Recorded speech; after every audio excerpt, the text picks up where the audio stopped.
Hello, my name is John, and today we'll be reading Europe's Utopian Hangover by Paul Johnson.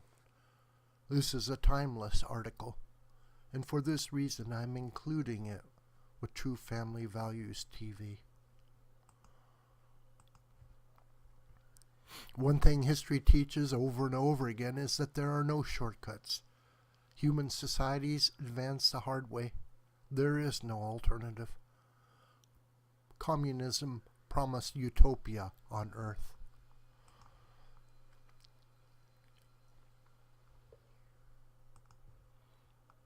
After 3/4 of a century of unparalleled sufferings, the Soviet Union collapsed in privation and misery, leaving massive Russia with an economy no bigger than tiny Holland's. We are now watching the spectacle of another experiment in hedonism, the European Union, as it learns the grim facts of life.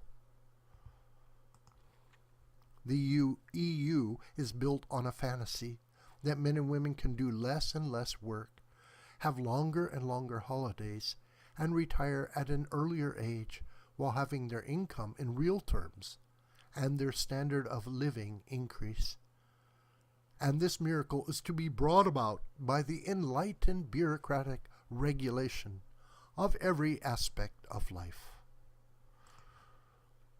The EU is a French concept and is still largely run according to French ideas. And France is our typical EU country. If you have a regular job in France, your life is, in theory, lyrical. You work 35 hours a week. You generally get 4 weeks of holiday in August, plus a further 3 weeks throughout the year, in addition to 11 state holidays. Full medical care is provided even in retirement. Retirement age varies, but it is now typically 55. Pensions may be 2/3 to 3/4 of a person's salary at the time of retirement.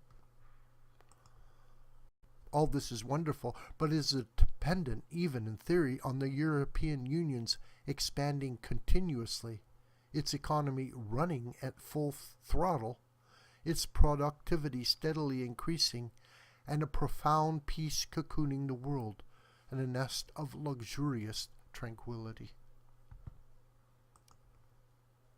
But in the real world, things are different. The EU has discovered since the autumn of 2001 that it has little ability to determine events because its armed forces are small, underfunded, obsolete, and ill-trained.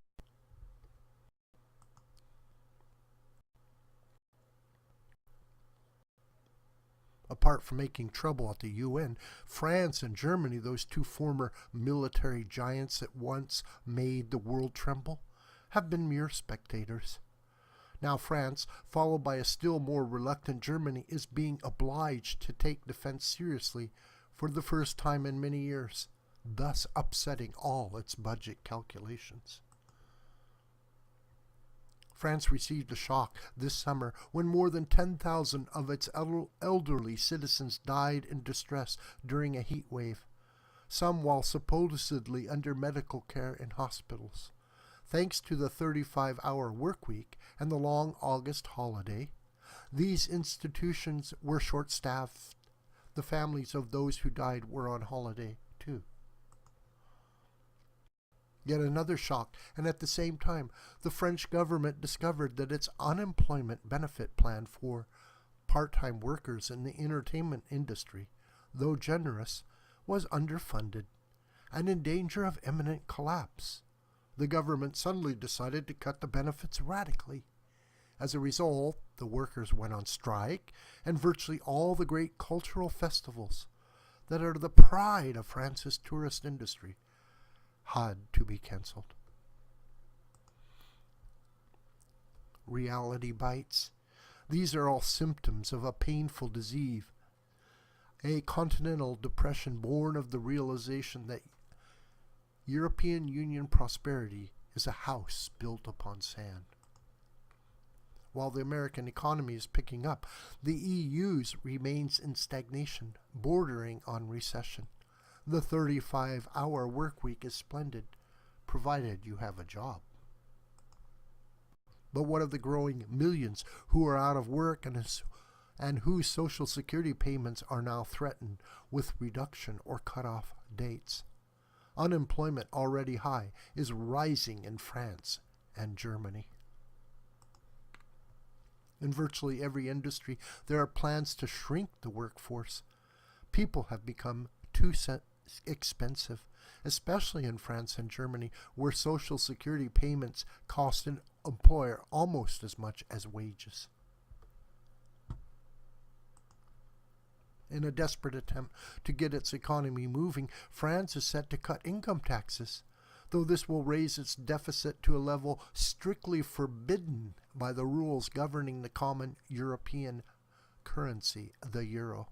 France thus risks having enormous fines levied against it, or more likely, a collapsing confidence in the euro. The truth is that the EU has been living beyond its means, and its bills are coming due. The biggest bill of all, the cost of generous state pensions, which in most European Union countries are underfunded, is looming. It's true that the most advanced countries are having difficulties meeting pensions because people are living longer and workforces are expanding more slowly, or not at all. Britain is running into a pension crisis. Most of those who banked on a healthy private pension for their old age are going to be disappointed, partly because returns on investments are so low, and partly because the Labour Finance Minister, Gordon Brown, has been raiding the till by abolishing tax-free pension dividends. This is the issue that will lose Tony Blair the next election, as the pain of Labour's pension raid is felt. But at least Britain has a properly funded public pension plan, and the British economy is moving forward, perhaps not as fast as America's, but at a healthy and accelerating rate. The omens for continental Europe, however, are sinister. The entire plan for perpetual improvement upon which the EU depends is based on continuous economic expansion. There is no provision for stagnation. As we see in Japan, once stagnation sets in, it can last many years. Americans should count their blessings, above all, the supreme blessing of having an economy that is run by businessmen, not bureaucrats, or that under wise governance runs itself. This video is a production of the School of the White Crane. My name is John Brooker, and you could reach me through commentary on this video, or through my Gmail listed here. Please share this video with family and friends and on social media. May God richly bless you, my beloved.